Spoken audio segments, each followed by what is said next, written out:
feel so very close to each and every one of you right now. I'm going to share something personal with you guys. I've been going through kind of a tough time lately. I recently suffered some trauma.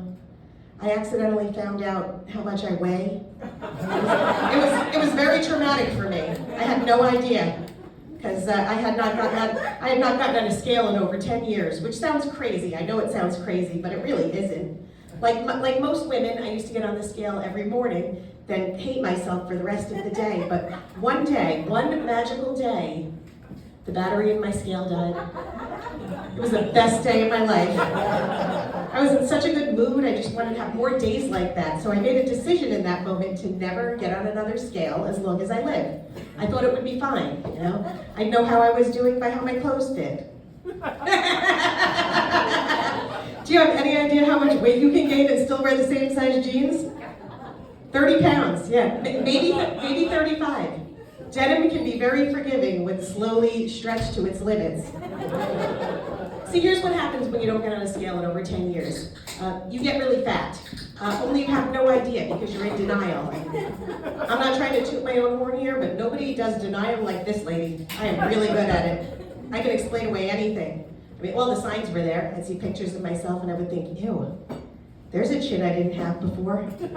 Why is everybody taking such unflattering pictures of me? What's wrong with them?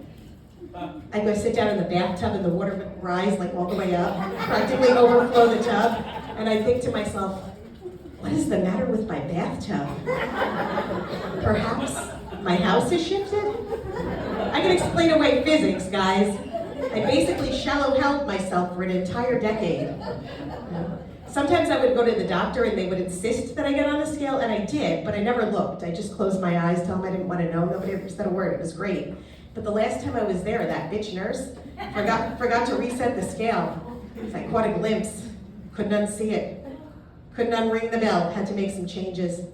Had to stop eating so much crap, which is really hard for me because crap is my favorite food.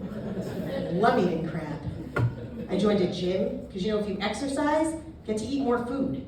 And that's basically where I'm at right now. Sometimes when I'm jogging on a treadmill, I like to imagine that someone's standing in front of me, dangling Reese's cups in front of my face, just out of reach. And to make things just a little bit more challenging, I decided to quit smoking at the very same time. Because why have anything in my life that I enjoy? May as well keep the misery consistent, right? It's hard, you know, but I guess it could be worse, you know. Because the smoking was the hardest part, you know, because I started smoking cigarettes when I was a fetus. You know, it's true. My mother smoked while she was pregnant with me, and she smoked while she breastfed me. She smoked all over my sister and me for our entire childhoods. She actually waited to quit smoking until we could safely light our own cigarettes, because that's what moms do. They make sacrifices. You know, I guess it could be worse. I was watching this documentary recently. It was called The Man with the 132-pound scrotum. It was a story about a man with a 132-pound scrotum. Has anyone seen this? Yeah. It's a true story. I didn't make it up. It was on TLC. It's a documentary. You know, the man's name was Wesley Warren. He sustained an injury to his scrotal area, causing it to swell to 132 pounds. It was very disturbing. But as I was watching, I couldn't help but think, oh my God, I would love to weigh 132 pounds. It's my goal weight, you know? In other health news, I recently found out that you can prevent a yeast infection by applying yogurt directly to your vagina. Yeah, that's right, ladies. My doctor told me. I didn't ask him. Wasn't even there for that. I was there for an ear infection. I needed an antibiotic. So the doctor said, I'm going to write you this prescription, but you need to eat 2 yogurts every day so you don't get a yeast infection. So I was like, can't you just give me an ointment for that? But the doctor said, no.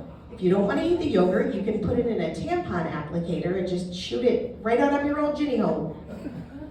I don't know why he called it an old ginny hole. It was kind of unprofessional, but I did it, you know, just once though. It was very, very messy. In hindsight, I probably should have skipped the granola. You can all go ahead and stop picturing me naked now.